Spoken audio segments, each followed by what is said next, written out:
School, college কিংবা ব্যস্ত কর্মদিবসে প্লাস্টিকের বোতলের পানি এখন আমাদের দৈনন্দিন জীবনের একটি সাধারণ অংশ। সহজলভ্য ও ব্যবহার উপযোগী হওয়ায় আমরা অনেকেই বিষয়টি নিয়ে তেমন ভাবি না। তবে সাম্প্রতিক সময়ে স্বাস্থ্য বিশেষজ্ঞরা এ অভ্যাস নিয়ে সতর্কবার্তা দিচ্ছেন।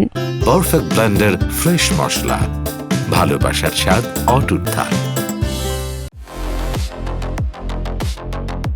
ভারতীয় পুষ্টিবিদ নমামি আগরওয়াল জানান, দীর্ঘদিন প্লাস্টিকের বোতলে পানি পান করা শরীরের জন্য ক্ষতিকর হতে পারে, বিশেষ করে নারীদের হরমোনজনিত সমস্যার ক্ষেত্রে। তার মতে, প্লাস্টিকের বোতলের পানিতে থাকা ক্ষুদ্র ন্যানো প্লাস্টিক কণা অজান্তেই আমাদের শরীরে প্রবেশ করে রক্ত প্রবাহে মিশে যেতে পারে।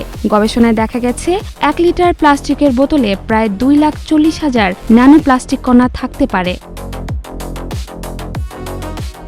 এছাড়া প্লাস্টিকে ব্যবহৃত বিপিএ নামের রাসায়নিক হরমোনের স্বাভাবিক কার্যক্রম বাধার সৃষ্টি করে। এটি শরীরের হরমোন রিসেপ্টরের সঙ্গে প্রতিযোগিতা করে ভারসাম্য নষ্ট করতে পারে। পিসিওএস আক্রান্ত নারীদের ক্ষেত্রে এই ঝুঁকি আরও বেশি। ফলে মাসিক অনিয়ম, ব্রণ, চুল পড়া, ওজন বৃদ্ধি, এমনকি ভবিষ্যতে বন্ধ্যাত্বের ঝুঁকিও বাড়তে পারে। বিশেষজ্ঞরা পরামর্শ দিচ্ছেন, প্লাস্টিকের বোতলের পরিবর্তে স্টিল বা কাচের বোতল ব্যবহার করা নিরাপদ।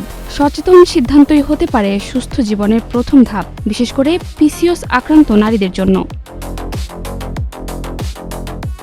জাহারা জেবিন তন্নি, নাগরিক প্রতিদিন।